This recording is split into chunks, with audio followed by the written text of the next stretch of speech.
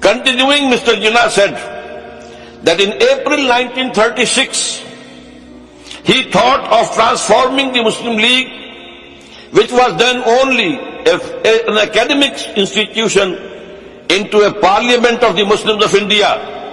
From that time to the end of his life, he continued. Iqbal stood like a rock by him. Iqbal, Mr. Jinnah said, was not only a great poet who had permanent place in the history of the world's best literature.